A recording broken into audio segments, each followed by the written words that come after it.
Hey guys, Nicole here with Obscure Reptiles and Caging, and today we have baby Ackie monitor eggs. So let's get started.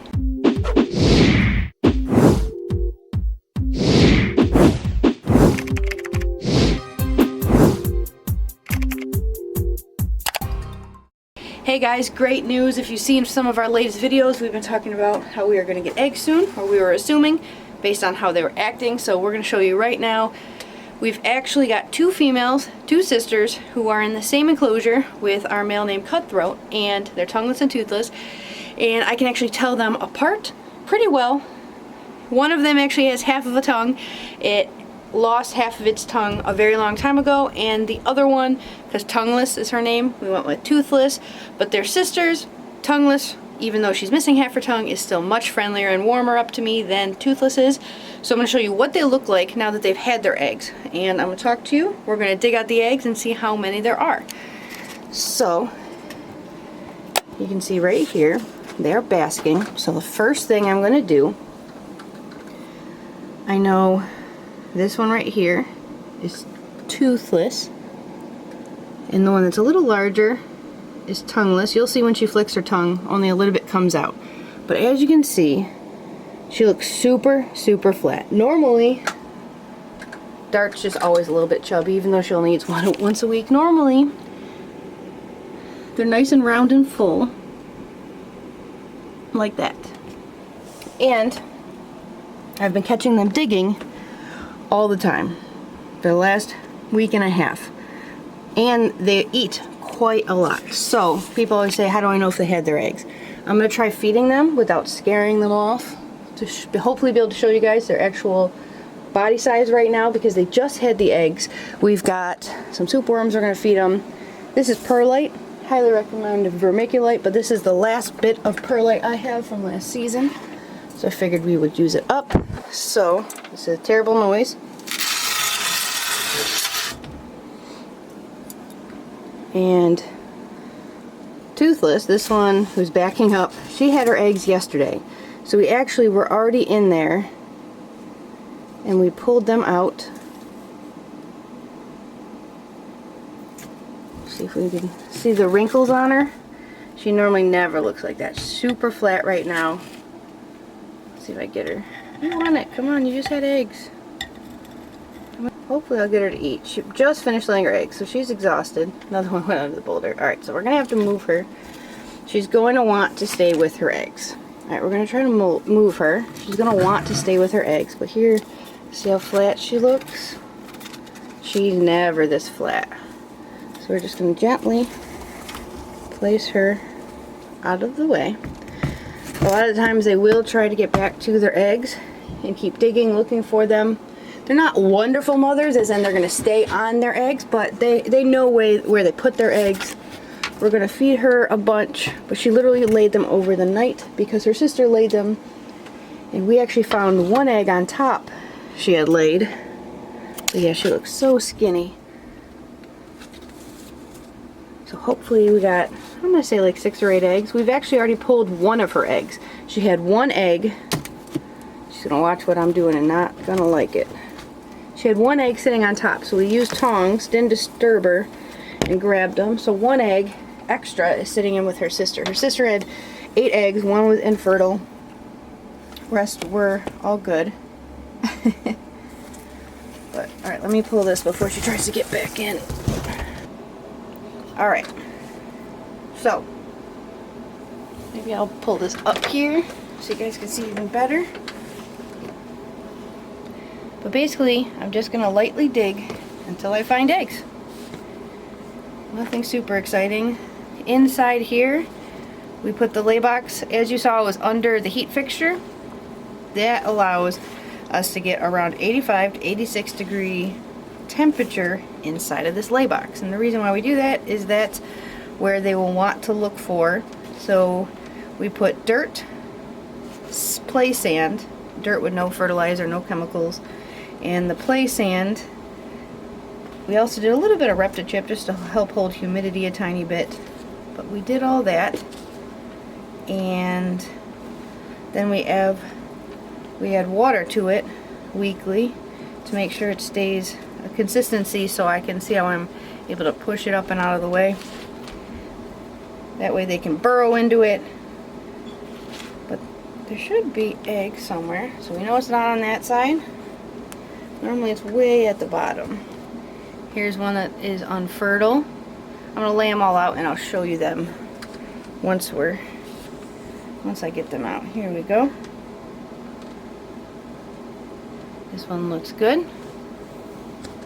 So remove the worms.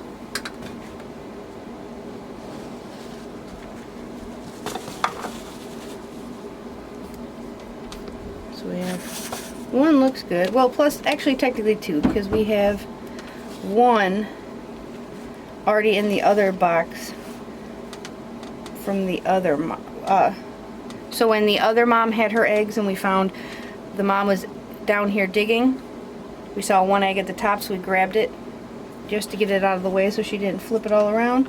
So one egg in the other box is actually from this mom, but since they're only 12 hours apart, we're going to leave them. Hopefully they're at the bottom. Yep. So, see that tiny little white dot? Here we go. So, it was upright like this. Keep it upright. More dots. There's a good amount down there. Actually, last year when we had these, I was out with my grandparents, out to dinner, and they came in and I was doing this and they thought it was pretty cool, so they kind of helped me go through everything. I got to show them. It was pretty cool. My grandma doesn't really like snakes, but for them being lizard eggs, she was cool with it.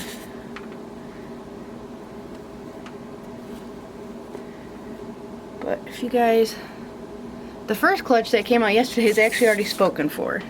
One of these might be, but they should be, because right now, what day is today? Today is, we're looking at beginning of June, beginning of July, them hatching out, and they take anywhere from 2 to 4 weeks to be ready. They have to start eating. Some babies literally eat the second they're born. We give them crickets, keep feeding them, and they do fantastic. Other babies take a little bit longer, but they grow very quickly. Well, there's a ton of eggs, guys. See the little white dots? Maybe I can hold up so you guys can see better. There's one more. So normally they're like this. They're down in one specific area because she will dig until she reaches that 56-degree temperature we talked about, and that's where she will lay her eggs. I'm guessing this is a ton of eggs, guys. The average clutch is anywhere between, I think it's 2 to 6 eggs. 7 was how much the other girl gave us. This girl actually already gave us, like I said, the 1. There's more down there. They can hold so many. Here's an infertile. Oh wow, and she had. So I can tell that these are infertile. I'll show you once I get them all out. I will compare one of the good ones to the infertile ones. But they're very easy to spot if they're infertile right away. You guys can actually see. Alright guys, it's crazy. I don't even know how many there are. We got her all fed, everything back to the way it was. And this is what we are left with. So, as you can see, we have these two right here that are flat. It's kind of hard to see, but they're very flat and they are dark brown. They're holding in all the dirt. If the eggs, first sign, super flat, it could mean you didn't have a humid enough enclosure or lay box. So just the flat isn't the only sign, but because they also are holding on all the dirt, we're going to call these two as dud eggs. Now the rest of them, we have 2, 4, 6, 8, 10, 12, 14 eggs, guys. Plus the one upstairs, so she has 15 and her sister had 7. So we will have some of these available. Again, they're not going to hatch till June, maybe July. You really can't even see the veins on these for an entire month. So we do have a wait list, but we will not be taking people on the wait list until the beginning, when when we can actually see veins and confirm that these guys are good. So what we do is the wait list is $50 down. That holds you for a spot for one of the babies. When they hatch, everyone looks almost exactly the same, but we will let everyone pick based in order of what they are on the list. So I know we have at least 7. The other 7 that are already upstairs are spoken for. We might have a few others depending on who actually responds and gets back to us, but what we're going to do is it'll be $50 down. When they're actually ready to go, it will be $300.